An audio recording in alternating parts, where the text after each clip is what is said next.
લાવ અંદર ફાડે શ્રીફળ મૂકીને જતા રહીએ તો એવું કહું છું, એ શ્રીફળ પાછું લઈને તમારે ઘેર આવવા મારા બોલાય તમારા વિડીયો નહીં જોતા.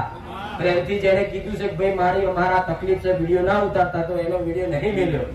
કઈક એવા પડચા છે જેના વિડીયો નહીં મળ્યા છે. એને કોઈ દીકરીને કદાચ ઘેરથી કોઈ કીધા વગર આવતી હોય, કોઈ તકલીફ હોય, કોઈ સમાજમાં કોઈ દીકરી ધૂણતી હોય તો એનો વિડીયો ખાસ નહીં મુકાજો.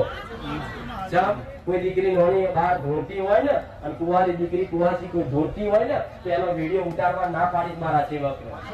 તમે એ વિડીયો કદાચ મૂકું અને આખા દુનિયામાં ગુજરાતમાં જોવાય અને એ દીકરીનું ચોક સગું જોવા જાય અને એ કદાચ કોઈ મારો વિડીયો જોયેલો હોય અને ધોળતી દેખાય ને તો ધોળવા વાળાને કોઈ પહેણાવતું નહીં. આવું એટલે તમારા દરેકની લાજ સંભાળ રાખું છું કે આગળ ભવિષ્યમાં તમને નુકસાન ના પડે. એટલે ખાસ કોઈ દીકરા દીકરીને ધોળવા વાળા દીકરાઓ તો ચાલે.